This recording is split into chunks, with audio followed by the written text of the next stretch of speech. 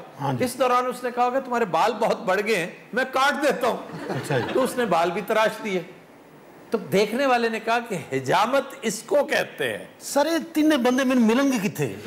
ایک جڑا آندا ہے, دوسرا آ کے کہنا میں تینوں انج نہ کر دیا, تیسرا وہ تو آ کے کہنا کہ خبریں اے ہو رہا ہے. یہ من دس یہ بندے ہیں کون؟ یہ ڈکشنریز جب کمپائل کی جا رہی ہوتی ہیں وہ بندے سر سے کھلوتے ہیں. وہ ان کا اندازہ. بھئی ایک دلچسپ بات, یہ نائی کا لفظ کہاں سے آیا؟ کہاں سے سر؟ دیکھیں اس میں بھی اس کا اندازہ ہے کہ یہ بچوں کی اختراع ہے. نائی کہیں نہیں ملے گا آپ کو. حمام چ جاؤ سر, نائی نائی ہوئے گا. نہیں, لفظ نائی جو ہے نا, اس کی ایٹیمالوجی دلچسپ ہے کہ یہ جب بچوں کو حجامت کے لیے بٹھایا جاتا تو وہ روتے ہیں, وہ کہتے ہیں نائی نائی نائی. سر خدا دا نام منو, مگر پاگل سی ہے, اسی جال بھی ہے لیکن اینے نہیں. چنانچہ نائی جو ہے, یہ نئی نئی نئی کو آپ نے ایکسپینڈ اگر کر دیں تو وہ نائی بن گیا. جیسے ایک بڑا مشہور رائٹر ہے ڈیسمنڈ موریس, وہ بھی نائی ہے سر. نہیں, اس نے ایک بڑی دلچسپ بات کا سراغ لگایا تھا کہ پوری دنیا میں ماں سوائے چند معاشروں کے اگر 7 ارب آبادی ہے تو 6.5 ارب لوگ نہیں نفی کو یوں بیان کرتے ہیں. یوں یہ نہیں کہتے ہوگا کہ نہیں میں نے نہیں کھانا, وہ نہیں میں نے نہیں کھانا. نہیں آڑو کہتے سر, نہیں میں نے نہیں کھانا. اس نے غور کیا ایسا کبھی واہ واہ. کہ آخر کیا وجہ ہے کہ لینگویجز ڈیفرنٹ ہیں پوری دنیا میں, ہاں جی, زبان مختلف ہے, لیکن یہ جو جیسچرز ہیں ان کے جیسے اس کے پیچھے کیا کہانی ہے تو پھر سوچنا پڑتا ہے, سائنٹیفک ریزن بتانی پڑتی ہے. اس کی یہ تو ایٹیمالوجی نہیں ہے لیکن ایک حقیقت تو ہے نا. اب دیکھنا یہ کہ بچہ کسی بھی ملک میں ہو, کسی بھی معاشرے کا ہو, وہ نہیں یوں کیوں کہتا ہے. ہم بچے دی کٹنگ کراواں گے نا, اگر روکے گا نہیں نہیں نہیں تے نائی نو کہا کہ تیرا نا لے رہا ہے اور کچھ نہیں کہہ رہا. نہیں, اس کا جواب دو نا, یہ کیا ہے؟ اس کا ریسرچ ہے, ریسرچ ہے, اور اس کا بڑا دلچسپ جواب ہے کہ جب بچہ دودھ پیتے ہوئے مائیں فیڈ کرتی تھی بچے کو, تو بچے کا جب پیٹ بھر جاتا نا تو وہ دودھ پینے سے انکار کرتا ہے, تو مائیں زبردستی پلاتی ہیں, وہ پھر کبھی منہ ادھر کر لیتا ہے, کبھی ادھر کر لیتا ہے, پھر ادھر کرتا ہے, پھر اور مائیں جب زبردستی کرتی تو غصے میں بچہ یوں یوں یوں یوں یوں یوں کرنے لگتا. یہ اس کا پہلا جیسچر ہے کمیونیکیشن کا, جو اس نے سیکھا. کیا بات سر. تو جناب اگر ڈیسمنڈ موریس کی بات پہ آپ یقین کر سکتے ہیں تو فرنگ آصفیہ کیا کہتی ہے آپ کو؟ اچھا جی, پھر ایک لفظ ہے ہم جولی. لوگ سمجھتے ہیں کہ ہندی کا لفظ ہے, سنسکرت میں جولی کوئی لفظ نہیں ہے. چنانچہ یہ جو میل جول سے ہم جولی ہے نا, یہ عربی سے وارد ہوا ہے. کچھ لوگوں کا خیال ہے یہ ہم چولی ہے. ہم چولی یعنی جن کا وضع قطع, لباس, اٹھنا بیٹھنا, کھانا پینا, کھیلنا کودنا ایک ہی ہے, یہ ہم چولی ہیں. لیکن فرنگ آصفیہ کا استدلال ہے کہ یہ ہم زولی ہے. زولی عمر کو کہتے ہیں. اب اگر دیکھیں تو اس لفظ زولی کے جو صوتی اثرات ہیں, آپ کو لگتا نہیں جیسے بنگالی لفظ ہے یہ؟ ہاں جی, ہاں جی. ہم زولی ہو سکتا ہے بنگلہ سے آیا ہو, تو زولی عمر کو کہتے ہیں. ہم عمری, ہم عمر کو ہم جولی بن گیا ہو. لیکن عربز انسسٹ کرتے ہیں کہ جول کا مطلب کھیل ہے. ہم جولی وہ ہوتا ہے جس کے ساتھ آپ کھیل کود میں انوالو ہوتے ہیں. پھر ہے ایک لفظ جہیز. یہ صحیح ہے سر. جہیز کا مطلب کیا ہے؟ ਵਿਆਹ ਸ਼ਾਦੀਆਂ ਤੇ ਧੀਆਂ ਨੂੰ ਸਮਾਨ ਦੇਣਾ. جہیز ایک لعنت ہے. جہیز ایک بہت بڑی لعنت ہے, اور یہ عربی زبان سے یہ لفظ لیا گیا ہے. یہ اس کام کے لیے استعمال نہیں ہوتا جس کے لیے مشہور ہے. جہیز کا مطلب ہے موت. اوئے ہوئے. اور یہ جو ڈاوری جس کو کہتے ہیں, جو لوگ شادی بیاہ پر عمراء اپنی بیٹیوں کو دیا کرتے تھے ایام جاہلیت میں اور دور حاضر میں بھی, یہ علت اور یہ ذلت موجود ہے. اس کو جہاز کہتے ہیں. جہاز, کہ وہ جو سامان لدا ہوتا ہے, بہت دور سے دیکھیں تو کچھ جگر ناٹ لگتی ہے, جیسے کہ بہت بڑی سواری, بڑا سٹف کیا ہوتا ہے ایک ٹرک کو, ایک نہیں ہوتا, 4-5 ٹرک آگے پیچھے کھڑے ہوتے ہیں, تو وہ جہاز کہلاتا ہے. ٹرک دے ڈیلے باہر آئے ہوں. سارے جہیز کیوں کہندے نے؟ وہ کسی غریب آدمی نے تھوڑا دیا ہوگا نا, بہت تھوڑا, انہیں ادھا جہاز دیتا. تو دیکھنے والے نے کہا ہوگا یہ جہاز نہیں بھئی, یہ تو جہیز ہو سکتا ہے. تیسرا دیش نہیں آیا. تو یہ تیسرا ہے جس نے کہا ہوگا. اچھا پہلا تو دے رہا انہوں نے, تیسرے نے آگے کیا ہونا ہے بہت کٹ ہے, انی تو انہیں وسانا یا مارنا ہے جی. بیٹے اب یہ ہو چکا ہے غلط العام جی, اب یہی کہا جائے گا. اب جہاز کا لیکن اصل جو اس کا منبع ہے, منبع نہیں ہے, منبع ہوتا ہے.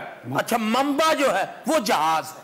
منبع بھی نہیں, اصل لفظ اس کے لیے جہاز تھا, اس کو بگاڑتے بگاڑتے ہم نے جہیز بنا دیا. معاشرے کی اجتماعی موت ہے کہ ہم چاہتے ہوئے بھی لاکھ کوششوں کے باوجود, میڈیا, ایجوکیشن, تلقین, پند و نصائح, اس کے باوجود جہیز کی لعنت کو ختم نہیں کر سکتے. مرزا جہاز سر کھوتا ریڈی تے آیا سی نہیں, مرزا صاحب باری بھی ٹرک آیا سی. کہا ریت دا پریا ہوتا ہے یہ غریب غربا, یہ اپنی بچیوں کو دینے سے باز نہیں آتے. چھوٹے موٹی چیزیں دیں, وہ 4 دیج کے دے دیں, 2-4 بستر دے دیں, 1-8 سلائی مشین دے دیں, بس. کڑی نے ہوٹل کھولنا.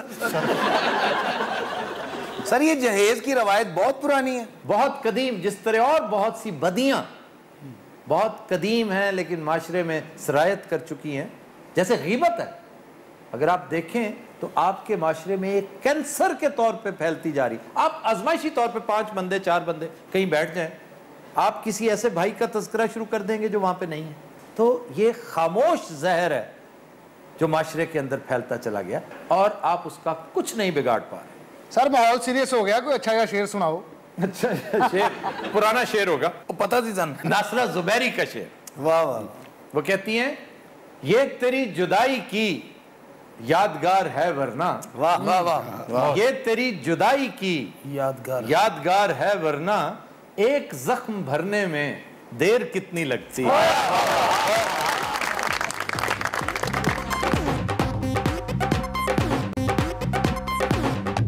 ویلکم بیک جی.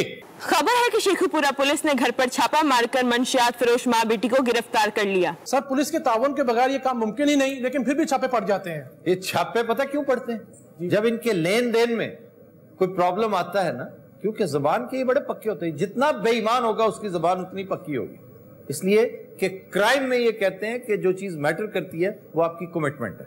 پولیس کو جو لین دین کا معاملہ جب کسی تعطل کا شکار ہوتا ہے تو پھر یہ اسے ویک اپ کال دیتے ہیں, اس کی مخبری کرتے ہیں.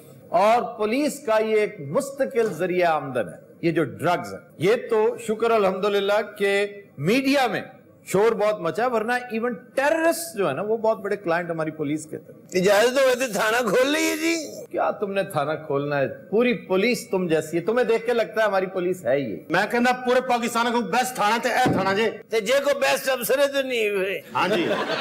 اچھا یہ خاتون کو کیوں بٹھا رکھا ہے یہاں پہ؟ یہ سر کو ایسی گل نہیں, شک دی بنیاد تے لائیں پکڑ کے. اور نہیں سر دی شک دی بنیاد تے نہیں, اے ہیرو نے بیچ دی جے. وے بندہ بن ٹیریا, تم یہ نہ کر کری, میں نہ کری گل میرے نال. اچھا گل سنو, تسی ٹیڈا نہیں کہنا, نہیں تے اے پہاڑ تہاڈے تے ڈگ پے گا. میں تہاڈے تبادلے کرا دیں گی. میں تہاڈے محترمہ میں تھوڑے تسی مینوں جان دیو چنگی طرح. بات سنو, اس قدر محبت کے ساتھ کیوں بات کر رہے ہو اس کے ساتھ؟ سر دیکھو میری گل سنو, جدو اسی خوش اخلاقی نہیں کرتے تد بھی پھڑے جانے ہیں, جی خوش اخلاقی کر رہے ہیں تد بھی جرم آ رہا ہے. وہ کہہ رہا ہے میں نے برآمدگی کی ہے. جی سر ایسے جو میں یہی ہے, کوئی برآمدگی نہیں ہوئی ایسی. چھاپا چھپا نہیں ماریا, نیب نے اچانک ہی پڑیا. دیکھو میری گل سنو, میں تھوڑے نال نہیں, تو چپ کر بس. تیرے دا منہ بند کراؤ, میڈیا نوں دسی جان دے. منہ کھلا رہن دیو, میں کہنا دی اکھ بند کراؤ. میرے بھرا دے نال کی کیتا جے؟ اجے کرنا ہے. چوری صاحب پرچہ دے ہوئے تے کمال پہ کر دے تسی. وہ نیب کا سا پرچے دے دیا. یہ بتاؤ کہ یہ جو مال برآمد کر کے لایا ہے یہ حنیف, اللہ جی ٹیرا کہندے کہندے بجے ہو. میں تیری تون لا دینی میں سے ڈیڈی. اچھا ڈیڈی ہل کو تھوڑی رشتہ داری انہوں نہیں مار دے. یار میں نے ایک سوال کیا ہے جی کہ وہ مال کدھر گیا؟ وہ سر مال ہوندا تے حضور میں تھوڑے نال غلط بیان نہیں کر رہا. تو یہ حنیف کہہ رہا ہے. انہوں نے نظر ہی نہیں آتا, پتہ نہیں انہوں نے گھر کی توڑے چھوڑے پیسے چوک کے لے کے یہ ہیرو نے. نہیں سر, نہیں سر, 2.5 کلو کم سے کم 2.5 کلو سی. وی آٹا پیا ہوا سی. بس چھوڑو تو کدھر جائیے. نہیں تمہارے خیال میں یہ نبینا ہے؟ یہ نبینا نہیں ہے سر, یہ ٹٹینا ہے. وہ نہیں کیا ਹਨੀਫ ਤੂੰ ਕਿਸੇ ਦਿਨ ਤੇ ਮੇਰੀ ਦਾੜ ਥੱਲੇ ਆਵੇਂਗਾ ਹੀ ਨਾ। ਮਾਈ ਮੈਂ ਤੈਨੂੰ ਦੱਸ ਦਿਆਂ, ਮੇਰੇ ਨਾਲ ਤਮੀ ਨਾਲ ਗੱਲ ਕਰਨੀ। ਅਗਰ ਤੇਰਾ ਕੋਈ ਲੈਣ ਦੇਣ 24 ਸਾਲ ਲੈ, ਮੈਂ ਨਹੀਂ ਜਾਣਦਾ ਤੈਨੂੰ। ਅਤੇ ਆ ਸਹੀ ਗੱਲ ਹੈ ਨੀਰ ਸਾਹਿਬ, ਤੁਸੀਂ ਵਸੂਲ ਹੀ ਨਹੀਂ ਕਰਦੇ, ਉਹ ਵਿਚਾਰੇ ਕੀ ਕਰਨ?